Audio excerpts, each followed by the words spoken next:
Halo semuanya, perkenalkan nama saya Ribdoladina Sibuan, NIM 2024-480884. Nah, di sini saya akan membahas tentang apa itu perubahan sikap.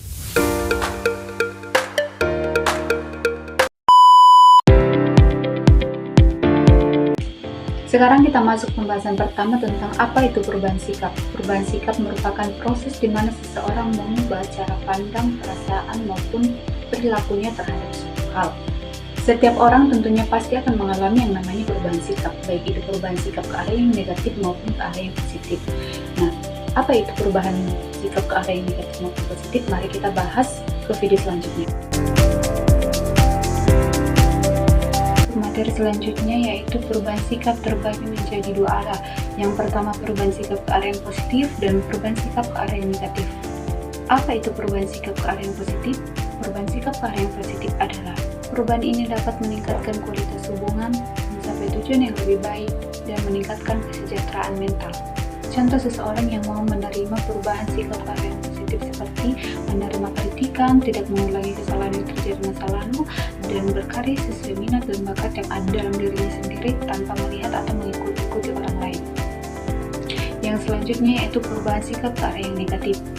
Perubahan sikap ke arah yang negatif contohnya dipengaruhi oleh lingkungan yang negatif, pengalaman buruk maupun tekanan emosional, sikap orang tua, maupun perlakuan teman sebaya yang menyimpang. Yang selanjutnya, faktor-faktor yang mempengaruhi perubahan sikap. Yang pertama, faktor mempengaruhi perubahan sikap seseorang yaitu lingkungan, baik itu lingkungan dalam pertemanan, keluarga, ataupun lingkungan masyarakat. Dalam lingkungan masyarakat itu ataupun tempat tinggal masyarakat itu pastinya akan memiliki yang namanya norma-norma, nilai-nilai atau aturan yang berlaku dalam masyarakat setempat. Nah, di situ setiap orang akan dituntut untuk merubah sikapnya agar bisa diterima dalam suatu lingkungan tersebut. Yang kedua yaitu lingkungan pertemanan. Nah, lingkungan pertemanan ini ada yang membawa kita ke dalam hal yang positif maupun ke hal yang negatif. Nah, contoh lingkungan pertemanan yang membawa kita ke dalam hal positif yaitu kita berteman dengan ataupun kita bergaul dengan orang yang rajin belajar maupun yang rajin beribadah, otomatis kita juga akan terbawa ke dalam hal tersebut. Begitu juga dengan lingkungan pertemanan yang negatif. Nah, jika kita bergaul dengan seseorang yang sangat malas ataupun bisa dibilang jarang mengerjakan tugas, otomatis kita juga pasti akan terbawa hal tersebut. Karena lingkungan pertemanan itu sangat mempengaruhi bagaimana kebiasaan kita itu terbentuk. Kebiasaan yang baik itu timbul dari pertemanan ataupun pergaulan yang baik juga. Peran pendidikan terhadap perubahan sikap seseorang, yang dimana orang yang berpendidikan akan lebih banyak mendengar daripada berbicara. Lebih jelasnya konsep pemikiran yang tamat SMA berbeda dengan yang lanjut kuliah. Yang dimana pendidikan juga mendorong kemampuan berpikir kritis seseorang sehingga ia mampu mengevaluasi pandangan lama dan menerima ide baru.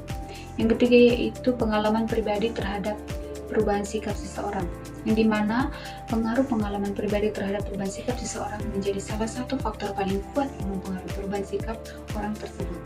Hal ini terjadi karena pengalaman langsung menciptakan kesan mendalam dan seringkali menentang keyakinan dan pandangan yang telah dimiliki sebelumnya. Nah, pengalaman pribadi terbagi menjadi dua, pengalaman yang pribadi positif maupun pengalaman pribadi yang bentuk negatif. Yang positif seperti sebelumnya pernah meraih juara ataupun memiliki nilai yang bagus di semester ganjil, di semester genapnya ataupun di tahun berikutnya dia akan lebih berusaha untuk mempertahankan pencapaian tersebut. Yang selanjutnya yaitu pengalaman negatif seperti pernah terlambat dan di hari kemudian ataupun hari-hari selanjutnya dia akan berusaha untuk bangun lebih cepat ataupun untuk memiliki waktu istirahat yang lebih banyak supaya menghindari yang namanya terlambat tersebut. Faktor yang keempat yaitu motivasi dan emosi.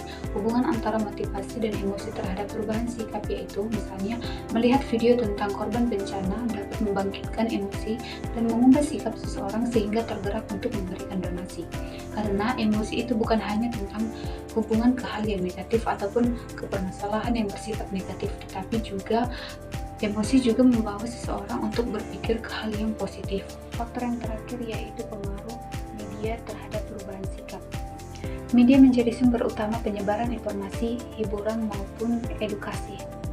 Media juga dapat mengubah cara pandang seseorang terhadap suatu isu. Baiklah teman-teman, sekian dari hasil materi yang saya sampaikan. Mohon maaf jikalau ada kata yang tidak menyenangkan ataupun materi yang kurang, saya mohon maaf sebelumnya. Terima kasih.